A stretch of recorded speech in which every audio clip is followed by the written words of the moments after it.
Meghan Markle.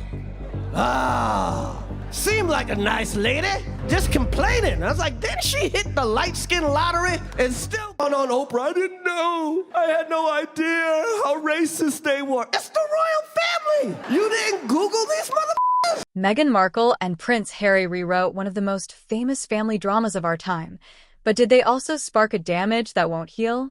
Tonight we trace the headlines, the accusations, and the fallout as critics on both sides ask, can a transatlantic truce ever happen while Meghan and Harry remain at the center? Stay with me. The story gets messier before it gets simpler. What is she talking about? She didn't know. It's the royal family. They're the original. From royal weddings to Netflix deals, Meghan and Harry lived their fairy tale in public. Then came the split. Some call Meghan a polarizing figure. Others say she's the target of relentless scrutiny. Either way, the rift between Harry and his family is now a global headline. We'll unpack the turning points and the claims that keep this feud alive. Pathetic pictures. This is me eating sushi. Like me. This is me 25 years ago when I was hot. Like me. Oh, it's... Critics point to Meghan's media presence and the couple's memoirs as sparks. Supporters say Meghan and Harry were pushed into the open after feeling unheard. Those competing narratives, betrayal versus survival, have hardened public opinion on both sides. So, who's telling the whole truth? And does truth even matter when headlines win? She was hunting for a man in England. She wanted wealth and she wanted fame, and she targeted her. Allegations of bullying, accusations of racism, explosive interviews. These are the flashpoints. Each allegation has a long tail: public outrage, newspaper columns, defensive statements. Meghan and Harry insist they acted to protect themselves and their children. Opponents say reconciliation is impossible while those allegations remain. That's the deadlock. Of Sussex shared a photo of herself cuddling her daughter on Instagram and a never-before-seen picture from her birth. Meanwhile, Harry, once a working royal, now balances charity work, memoir pages, and media appearances, sometimes praised, sometimes panned. Critics accuse him of airing private grievances. Supporters argue he's building a new life for his family. That tension, personal versus public, is the heart of this standoff between Harry and his kin. I just think some people might say that your Instagram-loving wife actually doesn't want her privacy. How dare you, sir? My Instagram-loving wife has always wanted her privacy! 5 minutes later.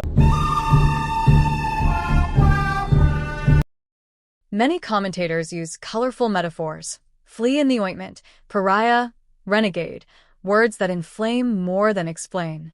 But stripping away the rhetoric, the key question remains: can Harry and his family ever rebuild trust while Meghan remains so controversial to sections of the public and palace insiders?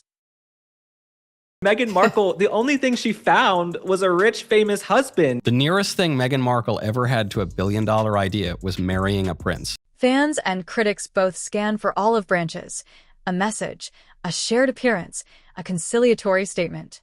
But every step is scrutinized for motive.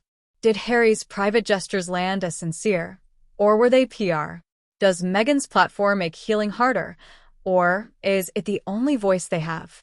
The ambiguity fuels the headlines. Good friend. Meghan Markle's sitting here talking about, like, yeah, I gotta prove that I'm pretty. And while she's a pretty woman sitting across from a bratwurst? Yes! There's also a human cost. Whether you're pro-Meghan or pro-Monarchy, these headlines trace strained family ties, missed reunions, and public pain played out in newspapers and streaming shows. Meghan and Harry's choices ripple beyond tabloid heat. They shift public perceptions of the monarchy itself. Your hard life, and you're so privileged. It's just so weird. It's ridiculous. In the next 6 minutes, we step deeper. The accusations, the alleged snubs, the alleged financial squeezes, and the people who say there's simply no going back while Meghan is part of the picture. Buckle up. We're about to break each layer down one by one. Biggest addiction in America is attention. We are addicted to attention. Easiest way to get attention is to be a victim. Start with the moment that changed everything. Harry and Meghan stepped away from formal royal duties and moved to California. For Harry, that was both an escape and a rupture, a break from centuries of protocol. For Meghan, it was a reinvention with a steep price, constant spotlight, and instant cultural judgment. Critics say Meghan's outspokenness and Hollywood-style visibility keep polarizing British opinion. Supporters say staying silent would have cost them safety and sanity. Either way, two different worlds collided: the ancient, symbol-driven palace and the instant-reaction global media machine. That collision turned private disagreements into public property, and the consequences linger. Allegations have been a central theme. Some former staff publicly criticized Meghan. Some media outlets alleged mistreatment. Meghan and Harry countered with their own stories of prejudice and pain. Remember, allegations are not the same as court findings, but in the court of public opinion, headlines stick fast. This segment isn't about picking winners. It's about how allegations, even unproven, become permanent stains in reputations and make compromises almost impossible. For William and King Charles, the calculus is institutional stability and public trust.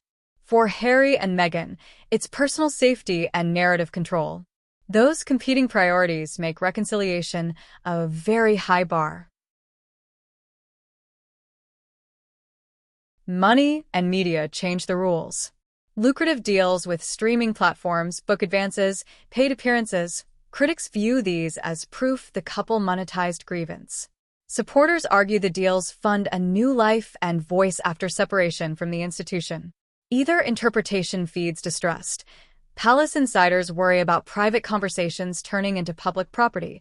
The couple says their platform lets them speak on issues no one else would. This tug of war, commerce versus conscience, complicates any peace talks. When money, credibility, and privacy are all on the line, apologies must be more than words. They must also show a demonstrable shift in behavior. Let's talk family, brothers, fathers, loyalties. Harry's rupture from tradition has been experienced by some as betrayal, by others as a rescue mission for his family.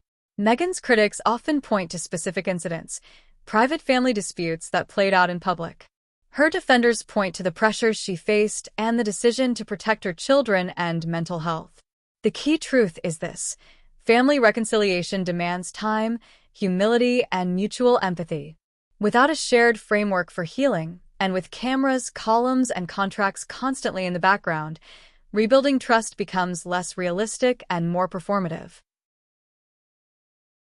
In the end, Meghan and Harry are living a modern paradox, trying to build a private life while living a public one. Critics will keep criticizing, fans will keep defending. What's clear is the divorce from royal duties changed everything, and reconciliation is no longer just a family matter, it's a public calculus. For you, the viewer, ask, do we want a royal family that guards privacy, or a royal family that answers public scrutiny? That question will shape how the Meghan and Harry story continues. If you found this breakdown useful, like, subscribe, and drop your view below. Can this rift ever heal, or is it now permanently rewired?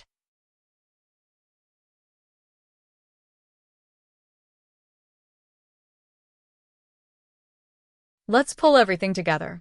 At the center of this drama are two choices Harry and Meghan made that collided with centuries of tradition. They stepped away from frontline royal duties, and then they decided to tell their story on their own terms. That decision didn't happen in a vacuum. It entered an attention economy hungry for headlines, streaming deals, and best-selling revelations. Critics say Meghan's visibility and the couple's media moves amplified every grievance into a global spectacle. Supporters say Meghan and Harry simply reclaimed agency after feeling silenced. Both interpretations are true in part, and both explain why the feud keeps widening instead of shrinking. Look at the mechanics.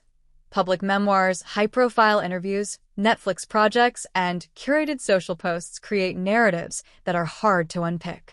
In that machine, private family tensions become public products, monetized, packaged, and recycled by tabloids, pundits, and social feeds.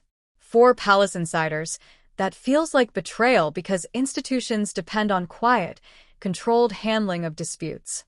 For Harry and Meghan, it's a way to build safety, income, and a platform to speak. So you get a locked loop. The more the family reacts, the more the couple's platform responds, the more the couple pushes back, the more the institution doubles down to protect its reputation. Amalgamating the facts and the feelings from every angle, the likely truth is this. The drama isn't produced by one villain or one victim.